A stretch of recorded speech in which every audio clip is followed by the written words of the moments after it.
The Chinese Civil War. Part 1. When two big bosses stared each other down across the river. Wuhan once stood as the cradle of revolution.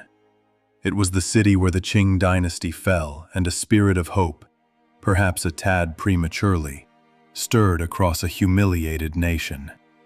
In the war against Japan, it became a rallying point of defiance against certain annihilation. Now, all that breaks the silence are the jackboots of the Kuomintang and the Chinese Communist Party on both sides of the mighty Yangtze River.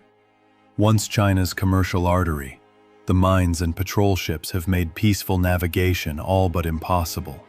Now the Yangtze Sea separates two irreconcilable visions for the Middle Kingdom. Both visions, of course, believed they were the only correct vision.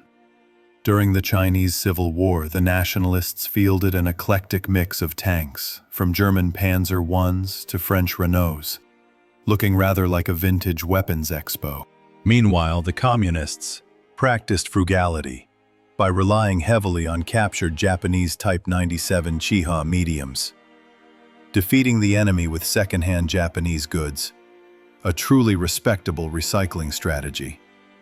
On August 27, 1945, Chiang Kai-shek and Mao Zedong toasted to celebrate the surrender of Japan. Even with their mutual distrust, American mediation, full of pressure, finally brought the two men together. The peace was a fiction.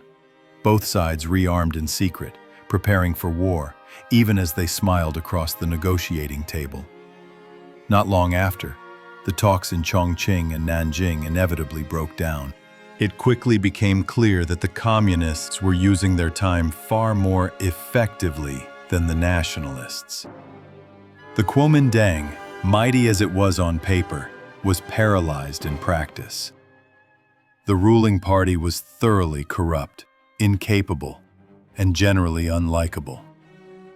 Nationalist forces treated former collaborators from Wang Jingwei's puppet regime with suspicion and brutality, pushing many straight into the open arms of the communists. A strange talent recruitment strategy. The greatest threat to nationalist governance undoubtedly came from Manchuria. Before the Japanese left, General Albert Cody Wiedemeyer, who acted as Chief of Staff for Chiang Kai-shek, petitioned the Joint Chiefs of Staff to dispatch 7 American divisions to oversee the Japanese surrender. Aside from providing the Kuomintang with considerable Japanese armaments, the United States was duly compensated, as they obtained a front-row seat to the USSR's occupation policy in Manchuria, while the Soviets handed over their huge stockpiles of captured guns to the communists. What a coincidence. Mao's ties to the Kremlin were growing more and more obvious. Despite all his efforts, the skilled diplomat Zhou Enlai couldn't shake the perception that CCP and Soviet ambitions in China were one and the same. In Washington, fear was mounting as diplomacy continued to fail. With trust in Mao at an all-time low, President Harry S. Truman authorized MAGIC, a very dramatic name, to restructure the nationalist military machine in early 1946, under the command of psychological warfare specialist General Robert A. McClure. The worst issues of corruption in the nationalist armies were dealt with American assistance, i.e., they were told to hide it better. A clearly defined operating procedure was established. Competent generals like Li Zongren began operating in more powerful positions. Still, the Kuomintang strategies and policies continued to undermine their own war effort. Against the better judgment of his American aides, Chiang Kai-shek committed to an all-in assault. Over 100 brigades stormed communist territories, but Mao's passive defense strategy formed an effective counter. The communist guerrillas would only fight when they were certain to win, and gladly ceded territory when it meant that the Kuomintang would stumble into it, dragging public support down with them. Aside from symbolic victories, like the capture of the former CCP headquarters in Yan'an in 1947, the results were troubling. In a year, the People's Liberation Army had inflicted irreplaceable losses on the nationalist forces. Over 1 million troops were killed or defected to the Maoists, either through political opportunism or the extensive communist persuasion programs. A break across the Yellow River provided Mao with a massive footing in the North China Plain. In the areas under his control, Mao captured the hearts and minds of the Chinese peasantry. The communist program of immediate land reform, no waiting required, swayed millions to his side. As the chairman put it, "The people are the sea and the soldiers are the fish. Without water, the fish can never survive." For the Kuomintang, their attempted military reforms simply weren't enough to sustain the war effort. Special Envoy George Marshall had already attempted to pressure the party into reforming its corrupt, reactionary, and counterproductive elements by withholding further American aid. However, Chiang resisted attempts to loosen his grip on power, depriving the nationalists of their much-needed U.S. aid, which in turn left the Kuomintang degraded and splintered. In General Wedemeyer's eyes, a communist-dominated China was on the horizon. He argued that immediate assistance of munitions, technical assistance, and tactical advice was instrumental in the nationalists' survival.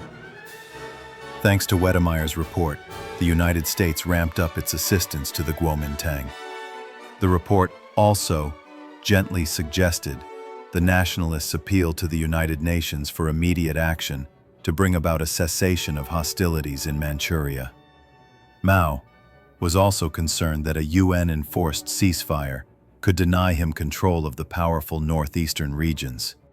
So, he ordered General Lin Biao's Northeast Field Army onto the offensive. Although the nationalist troops inflicted heavy losses, the repeated blows of General Lin proved too powerful. By the Fifth Communist Offensive, the nationalist positions in Manchuria had been cut off from the mainland. Only a bloody breakout prevented the collapse of an entire government army. Despite the successful retreat of the nationalists out of Manchuria, the communists were nonetheless on the offensive. Now with control over the northeast and much of the Shandong Peninsula, Generals Li Zongren and Bai Chongxi urged Chiang to retreat south and defend Bangbu and the Huai River. Bai, who led the nationalist defense, faced two communist field armies, supported by hundreds of thousands of farmers. Day and night, a vicious struggle engulfed the region. Communist guerrillas harassed nationalist troops, but improvements in organization and U.S. aid, which had now arrived, resulted in more disciplined units who were able to hold their own. Assisting them was the Nationalist Air Force, who flew countless sorties to support the defense. But there was no stopping the offensive. A great human wave from General Chen Yi's 3rd Field Army tore a gap in the nationalist lines, encircling the main forces of the 7th Army east of Suzhou. Fortunately for the nationalists, reinforcements from the southeast managed to break the siege in 11 days of vicious fighting. However, both armies were severely weakened, and Suzhou was nearly surrounded. Realizing the futility of holding on to the central plains under these numbers, Bai ordered a fallback toward the Huai River, and not long after, toward the nationalist capital, Nanjing. The defeat at Huaihai shattered morale in the nationalist ranks. As Beijing and its surrounding provinces soon fell, the war's attritional toll left soldiers exhausted and commanders scrambling for answers. Secretly, Jiang prepared to make Taiwan a final fortified redoubt, but outwardly, he was determined to hold at the Yangtze. After all, thanks to the timely intervention of Bai Chongxi, the nationalists emerged battered but alive. While the nationalists prepared to hold the south of the Yangtze, the close relationship between the Soviet Union and the Chinese Communists was cracking at the seams.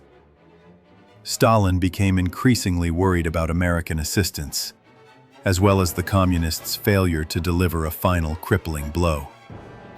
As a result, he repeatedly urged Mao not to cross the Yangtze River. Furiously, Mao rejected the ideas of his benefactor.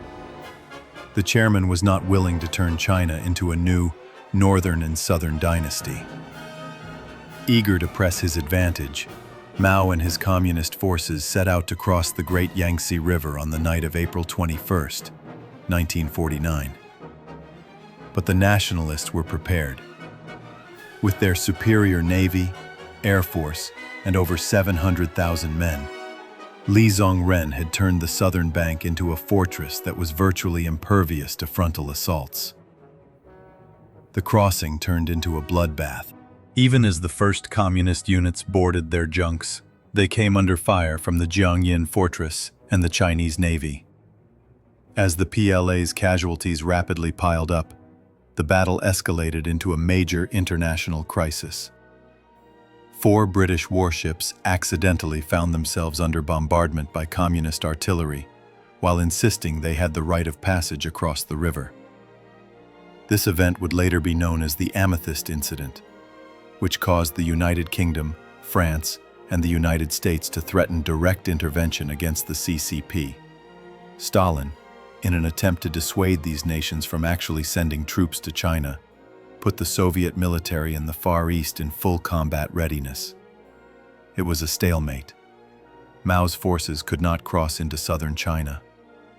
While the Americans and Soviets appeared to be mere inches from all-out war, true conflict was only avoided by an agreement, probably in a smoke-filled room, between the American and Soviet ambassadors to China.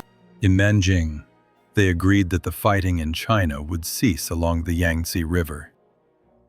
The Communists were to control the northern part of the river, while the Nationalists were to control the southern part.